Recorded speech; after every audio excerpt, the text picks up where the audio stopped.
Around the World in 80 Days, Chapter 14. The Rangoon. The Rangoon was as fast as the Mongolia, but not as comfortable for Aouda as Mr. Fogg would have liked. However, the trip from Calcutta to Hong Kong would take only 10 or 12 days. Aouda was not difficult to please. During the first few days of the journey, Aouda became better acquainted with her protector, Mr. Fogg. She frequently expressed her deep gratitude for his efforts in saving her from a horrible fate. Mr. Fogg listened to her without the slightest apparent emotion, but he seemed to be always on the watch for her care and comfort. She visited her regularly each day, not so much to talk himself, but to sit and listen to her. He treated her with the strictest politeness. Aouda did not know what to make of him. Passepartout had given her some hints of his master's eccentricity. She had smiled when she heard of the wager that was sending the two men around the world. Detective Fix had managed to board the boat at the last possible moment. He had left orders that the warrant for Mr. Fogg's arrest should be forwarded to him in Hong Kong. He was hoping to conceal his presence on the Rangoon until the end of the voyage. All Fix's hopes and wishes were now centered on Hong Kong. The steamer would be stopping in Singapore, but to stay there would be too brief for him to arrest Mr. Fogg.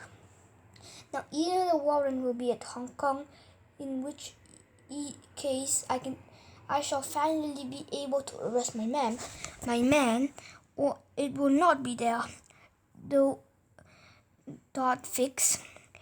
If it's not there, it is absolutely necessary that I delay his departure. I have failed at Bombay, and I have failed at Calcutta. If I fail at Hong Kong, my reputation is lost. Cost what it may, I must succeed. As he puzzled over his predicament, Fix decided that he must make a confidant of Passepartout. He was certain that Passepartout was not Mr. Fogg's accomplice in crime. I will tell him what kind of a man his master is. Fix thought, when Passepartout finds how Mr. Fogg really makes his money, the servant will fear being accused himself and become my ally. But this strategy was risky, Fix realized. One word of warning from Passepartout to his master, and all will be ruined. There was no denying the detective was in a difficult position. There was no denying the detective was in a difficult position. One day, Fix emerged from his cabin and went on deck to get some air. Passepartout was walking up and down in the forward part of the steamer. When Fix rushed up to him, faking surprise, "You here on the Rangoon?" he said. "What, Monsieur Fix, you are on board?" said the astonished Passepartout. "Why, I left you at Bombay, and here you are, on the way to Hong Kong. Are you going around the world too?" No, replied Fix. "I shall stop at Hong Kong for at least for some days." Said Passepartout. "But why haven't I seen you on board since we left Calcutta?" "Oh, a bit of seasickness. I've been staying in my cabin," replied Fix. "And how is Mr. Fogg?" "As well as punctual as ever," replied Passepartout. "Not a day behind time." Passepartout went on to explain Aouda's presence among them, and Fix, as usual, invited Passepartout for a drink in the bar. Later that night, as he lay in bed, Passepartout puzzled over the strange coincidence that had kept Fix on the same route as his master. Passepartout wondered why this friendly person whom he had met at Suez and encountered on board the Mongolia now turned up unexpectedly on the Rangoon.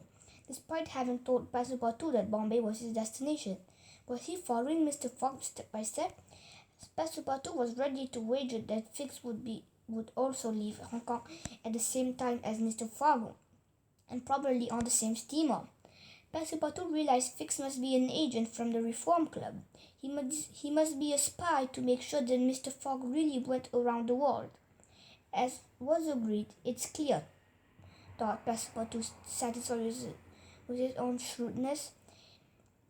He had been sent to keep us in view. Mr. Fogg is such an honorable man. This is not the proper thing for them to do at all. Well, gentlemen of the Reform Club, decided Passepartout, this shall cost you dearly. He was determined to tease Fix when he got the chance. On the afternoons of Wednesday, October 30th, the rangoon, now half a day ahead of schedule, arrived in Singapore. Phileas Fogg noted his arrival in his journal and then walked ashore accompanied by Aouda, Passepartout's guidebook. I spent the last 5 days on the steamer called the Rangoon. Traveling from Calcutta to Hong Kong, this steamer wasn't as luxurious as it could have been, but I wasn't too bad. Steamers, also known as steamboats or steamships, are the most common type of boat in the world.